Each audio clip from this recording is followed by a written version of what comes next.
and welcome to Smart Money. Now, on the occasion of Children's Day, we decided to move out of the office and head into the Edelweiss office to meet Radhika Gupta, the MD and CEO of Edelweiss Asset Management. She needs no introduction, of course, but she's a new mum, so she has a new job as well to handle. And Radhika, first of all, congratulations on the new role that you have assumed. It's a great time to talk about planning for your child, right? Because you are a mother now, and you know anything and everything about investments given your long trajectory and your career. But tell us a little bit about how you're feeling as you enter this new phase. I'm feeling good. I would describe it as beautiful chaos. So it's chaos. I don't want to say that life is perfectly sorted between a CEO role and a mum's role and AMFI vice chairman and the 500 things I do. But it is beautiful. It's wonderful to walk home and have someone smile at you. It's fantastic. Beautiful chaos. Like someone once told me, it is the most exhilarating and exhausting experience at the same time, motherhood, right? It is exhilarating and it is exhausting, and it is both in the same day, sometimes in the same hour and in the same 2 minutes. But I wouldn't have it any other way, and I think I couldn't have thought of a better time to have a child than this. So I think it's worked out the right way. And it's been a great journey for you, right? I mean, after such a long stint, a successful career, now you've embarked on motherhood. But it also brings us to the point about investments, because we tend to get so lost in this daily rigmarole that we forget about investing for our child. So let's talk a little bit about that. I mean, since it's Children's Day, when is the right time to start investing for your child? I genuinely believe as early as possible. In fact, my husband and I were very clear that as soon as we had our son Remy, we would start the process of getting his Aadhaar and his PAN and all his docs in place, because that, of course, precedes investing. So we got all that done. He went to the Aadhaar card office, got his little cute picture taken and everything. And he's about to make his first investment actually next week, because he just got his bank account open. I think really the earlier the better, for two reasons. One, of course, we've all talked about compounding. So I think the power of compounding is immense for children, and the sooner you start, the better. Secondly, we all talk about influencing children and the importance of children learning financial literacy, the importance of how to manage your money, the importance of valuing money in the first place as they grow up in a more prosperous India. And I think what better way to teach them about managing money than them having their own investments in the first place. And, you know, we did an episode last week on the occasion of Children's Day itself, where the expert was pointing out that nowadays children find it very hard to know the difference between want and need. When we were younger, things were very different. And now, as you said, a more prosperous India, you need to kind of instill those values. But when you talk about the power of compounding, right, there's so much that you can do for your child, so many options out there.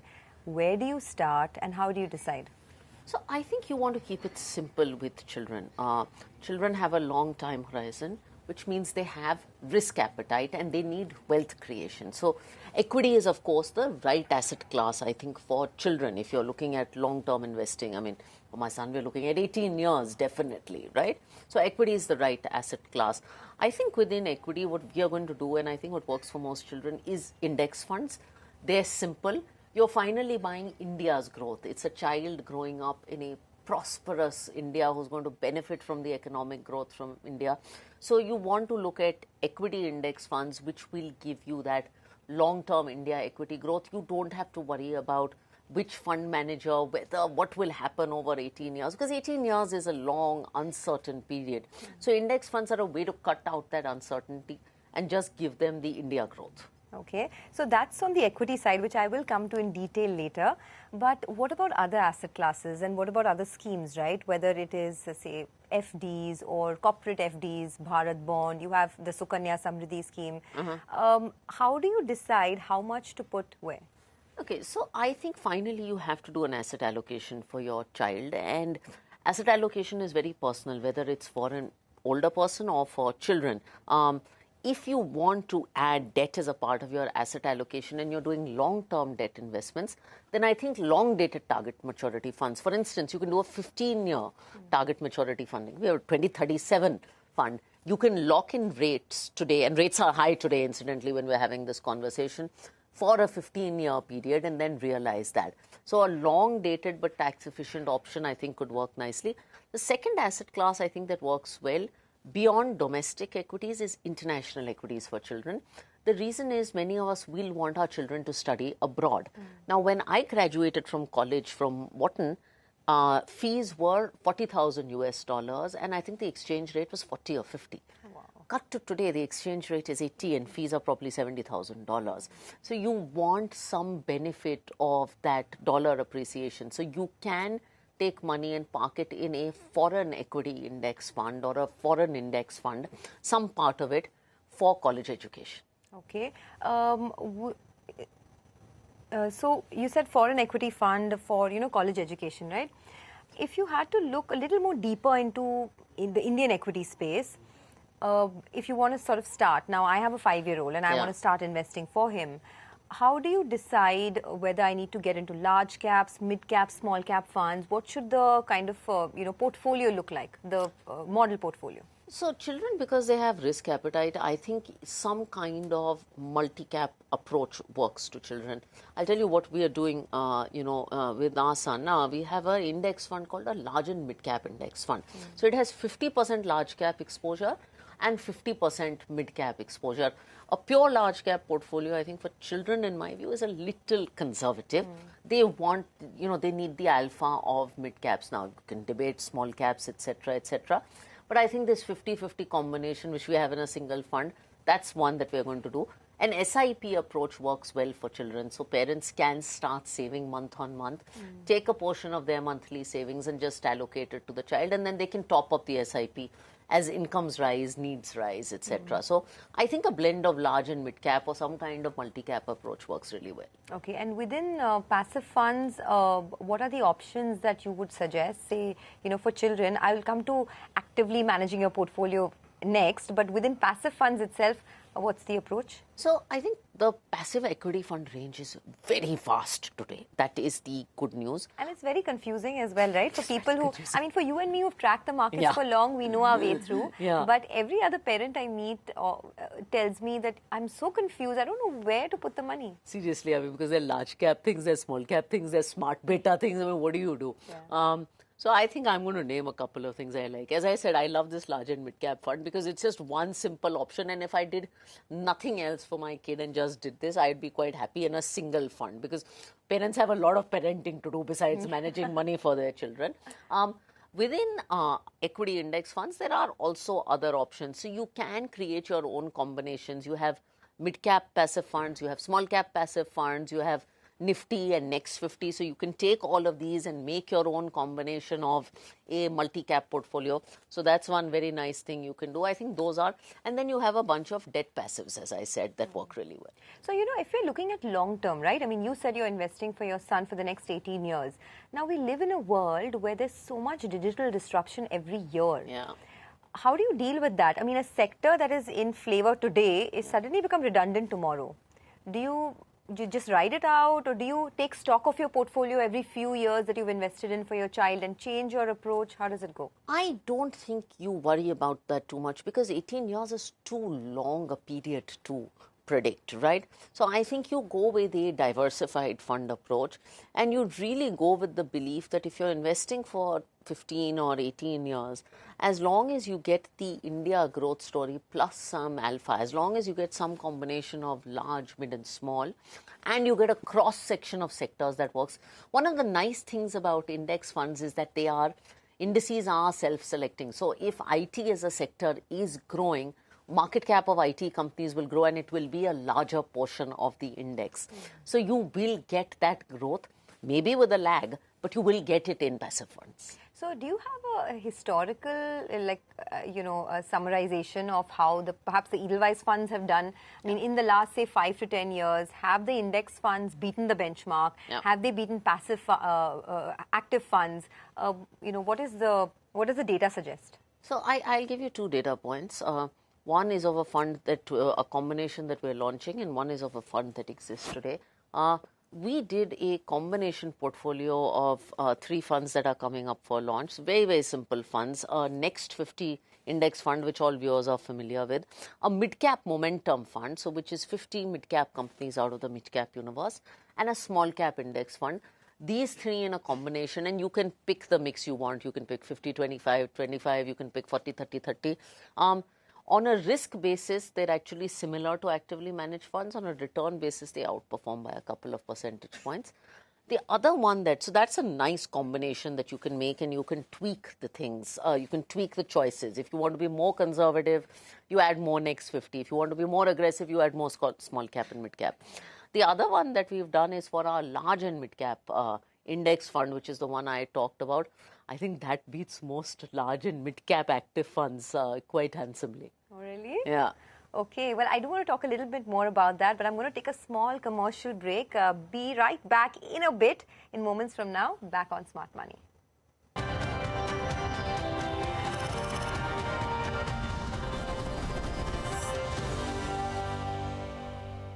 From David to Goliath, from the smallest business ventures to multi-million-dollar global corporations.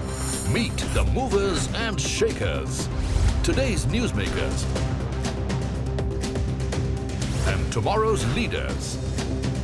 Understand what makes markets move, how companies make quantum leaps, and how giant corporations stay ahead. Get the biggest business stories of the day, power-packed into 30 minutes.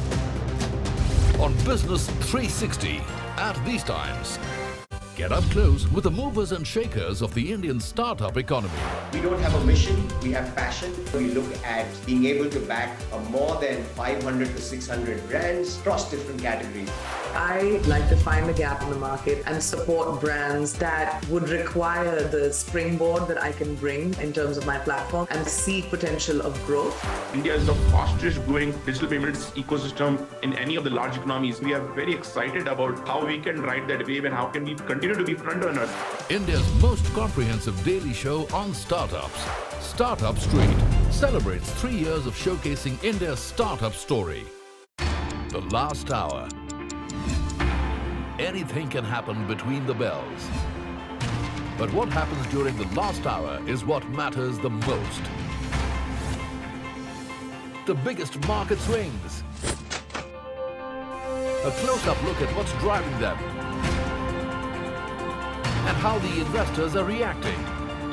Watch the most seasoned market mavens guide you through the most important hour of the trading day. NSE Closing Bell. At these times, only on CNBC-TV18 and CNBC-TV18.com. Powered by LIC. हर पल आपके साथ. Well, Nigel, 2021 has been such an interesting year for our markets, right? So many IPOs, new age businesses, and massive listing gains.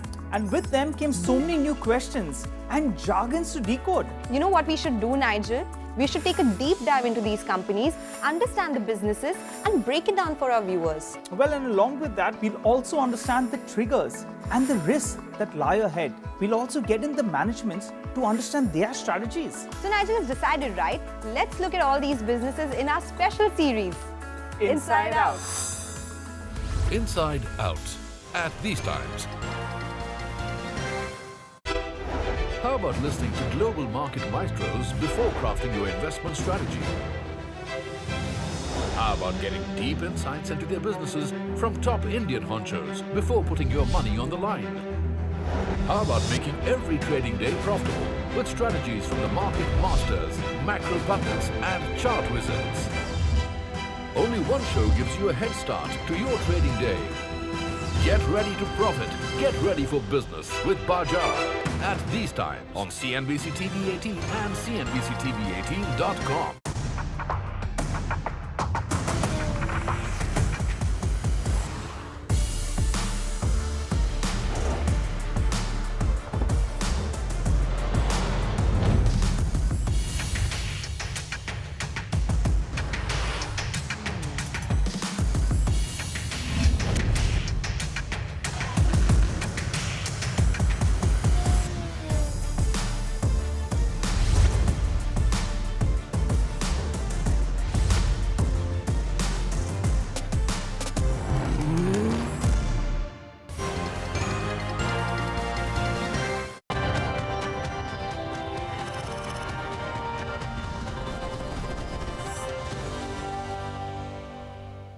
Welcome back. You're still watching Smart Money on CNBC-TV18. We're here speaking to the MD and CEO of Edelweiss Asset Management, Radhika Gupta, and we're talking about how to plan for our children and invest for their future. Radhika, before the break, you were telling us about how this, multi-cap combo index fund, so a group of index funds together, is something that you can create for your child and perhaps prepare better for his future. Tell us a little bit more about it. What is the combination that I need to have, different scenarios, and what are the kind of returns I can generate? Sure. So let me walk you through the components, because I really believe the combination is something that you can customize, and in our presentations we've given options for combo. So the first part of the component is the next 50. Now that's an index everyone is familiar with. After the Nifty, which is the top 50, it is the next 50 companies in India, the next 50 largest companies.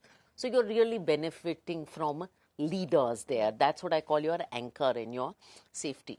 The next component is a mid-cap component. It is your mid-cap of the 150 universe of mid-cap. It's the 50 companies that are showing momentum, price momentum, so that are sort of really doing well. So it's the Nifty 150 momentum index. And then you have the small cap 250 index, which is the collection of small cap companies. So that is the combination. I think for a conservative investor, you could do 50 in the next, 50 and 25 in the other two. You could also do 40, 30, 30. And if you want to skew it more towards mid and small cap, perhaps you can do 25 and split in the other two. So you can really make your own combination of indices. As I said, I think when you look at the combined basket, the drawdowns are very comparable to your market-based indices or your active funds, but the returns tend to be, I think, about 1 to 2% higher on a compounded basis. Over the long term. Over the long term, which is meaningful. I mean, again, you're investing for a long-term period. And remember, this is without an uncertainty factor, and this is with very moderate costs. So the other benefit of this index fund combination for parents is that it is a very low-cost thing, and low costs matter over a long period. Absolutely. Have you noticed that a higher percentage of small caps and mid caps in your combo fund will give you better returns over the longer term? They will, and they will give you, the mid-cap momentum index fund, for instance, is a high return combination. It beats most mid-cap funds in any case without too much drawdown. So adding mid and small cap definitely will add that juice, but that's the choice of the parent as to how much risk they can take or want to take for the child. A lot of parents and people in general are confused about whether to go in for ETFs or index funds, right? Just clear the air here, and what is it that parents should do for their children? Okay, so I tend to be a little biased in terms of index funds, and I'll tell you the reasons. I think ETFs are great instruments, but they're meant for traders. I think when you're investing for your children, you are not a trader. You're really investing for the long term. ETFs and index funds are both tracking the same underlying indices. So I could have a small cap ETF, I could have a small cap index fund. Both are replicating the returns of the small cap index, giving you exposure to the best 250 small cap companies. ETFs work like a stock. You need a demat account and you can trade them. Index funds work like a mutual fund. You have the entire mutual fund structure. You can do an SIP, etc. I think for parents, the need to not have a demat account, the need to worry about calling a broker, trading, etc., and the ability to do an SIP also, which is very powerful for children.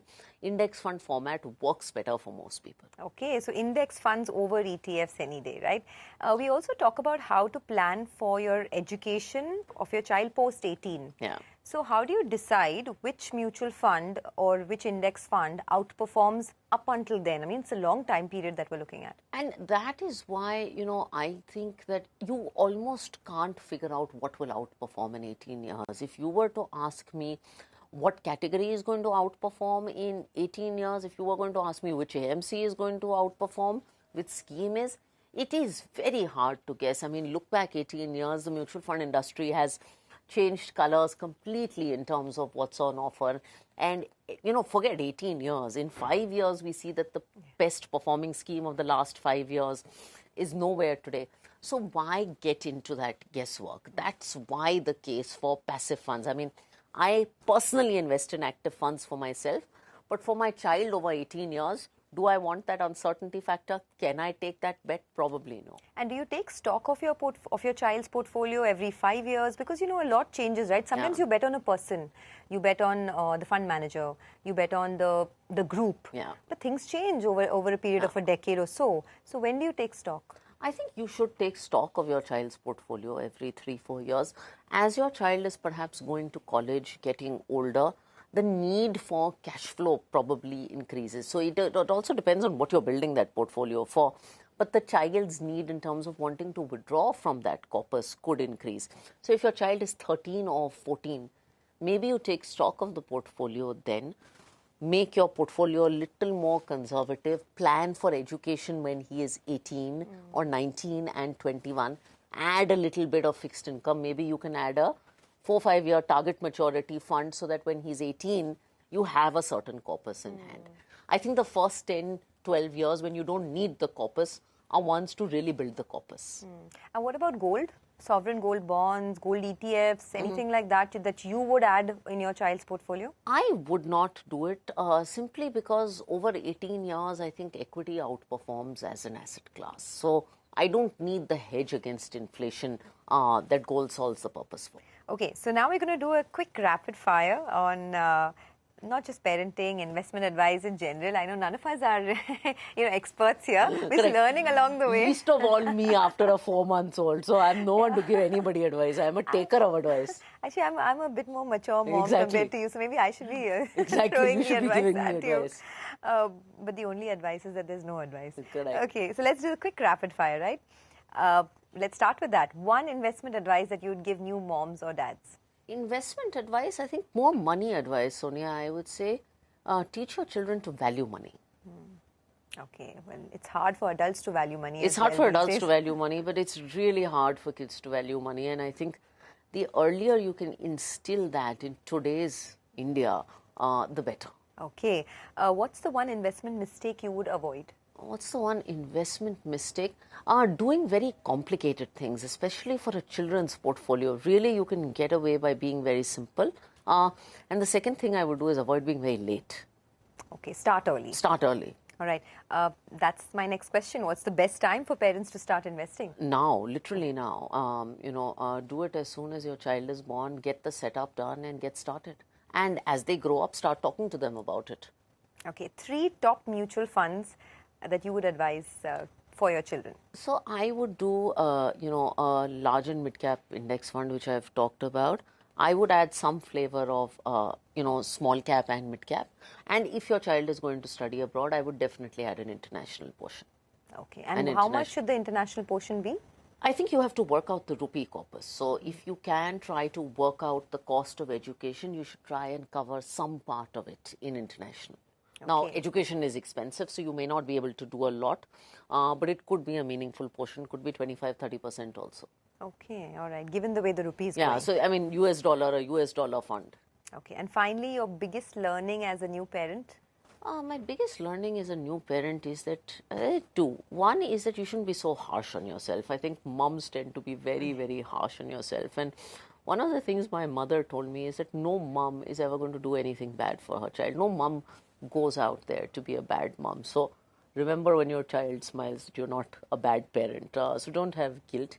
And secondly, I think children role model the behavior they see in adults.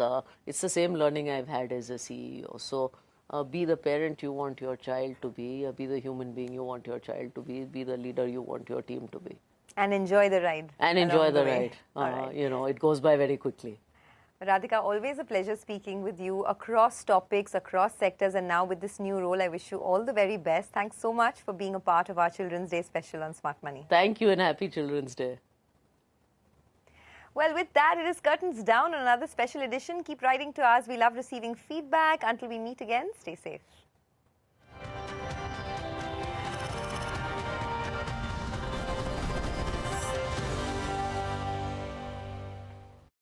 The Last Hour